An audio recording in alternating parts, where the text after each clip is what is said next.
9వ సిక్కు గురువు శ్రీ గురు తేగ్ బహదూర్ వ్యక్తిత్వం, ఆయన కర్తృత్వం దేశ చరిత్రలో ఉజ్వలంగా నిలిచిపోతాయి.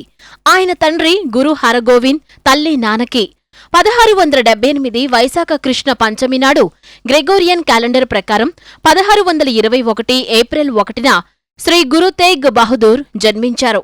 ఆయన సమయంలో భారతదేశంలోని చాలా భాగం మొగలాయిల పాలనలో ఉండేది.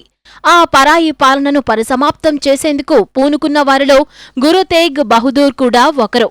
ఆయన వ్యక్తిత్వం సాధన, తపస్సు, త్యాగాలకు ప్రతీకగా నిలిస్తే, ఆయన కర్తృత్వం శారీరక, మానసిక శౌర్యానికి గుర్తుగా నిలిచింది. ఆయన గురువాణి అందరి మనస్సుల్లో నిలిచిపోయింది. మనిషి మృత్యువుకు చాలా భయపడతాడు. ఆ భయం కారణంగానే మతం మార్చుకోవడానికి కూడా సిద్ధపడతాడు. జీవితంలో విలువలు వదిలిపెడతాడు. పిరికివాడుగా మారతాడు. చనిపోయేవాడికి ఆ భయం ఉండదు. దాని గురించి చింత ఎందుకు అని అంటారు గురు తేగ్ బహదూర్. ఎలాంటి చింత, భయం లేకుండా ధర్మ మార్గంలో పయనించే సమాజాన్ని నిర్మించాలని గురు తేగ్ బహదూర్ భావించారు. గురు తేగ్ బహదూర్ నివసించిన ఆనందపూర్ సాహిబ్ మొఘలుల అన్యాయానికి, అత్యాచారాలకు ఎదురొడ్డి నిలిచింది. భారత్ను పూర్తి ఇస్లామీకరణ చెయ్యాలని ఔరంగజేబ్ భావించాడు. ఆధ్యాత్మికతకు కేంద్రమైన కాశ్మీర్లో అకృత్యాలు, అత్యాచారాలకు పాల్పడ్డాడు. కాశ్మీర్ మాత్రమే కాకుండా దేశం మొత్తంలో ఇదే పరిస్థితి ఉంది. దేశం పూర్తిగా ఇస్లామీకరణ చెందకుండా నివారించాలంటే మార్గం ఏమిటి? అందుకు ఒక్కటే మార్గం.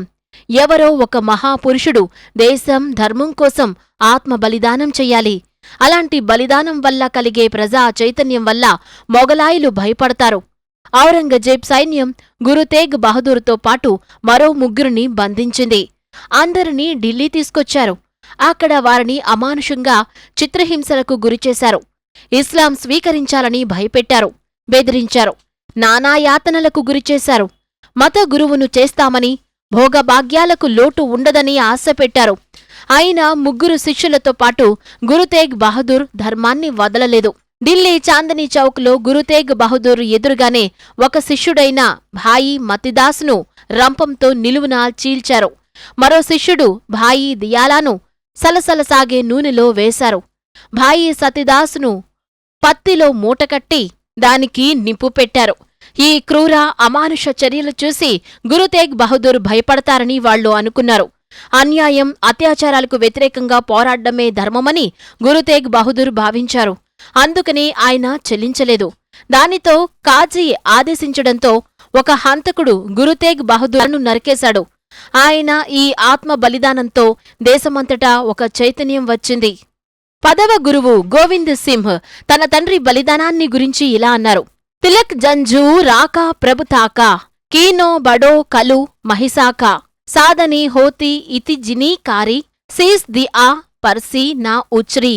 సృజన, సమరసత, మానసిక వికారాలపై విజయం సాధించడం కోసం సాధన చెయ్యాలని గురు తేగ్ బహదూర్ ఉపదేశించారు.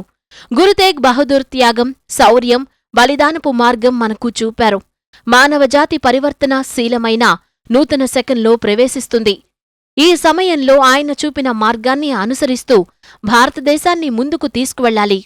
నేడు అంటే డిసెంబర్ 6 గురు తేగ్ బహదూర్ బలిదాన దినోత్సవం. ఈ సందర్భంగా ఆయన చూపిన మార్గాన్ని అనుసరించడమే ఆయనకు మనం అర్పించే నిజమైన శ్రద్ధాంజలి.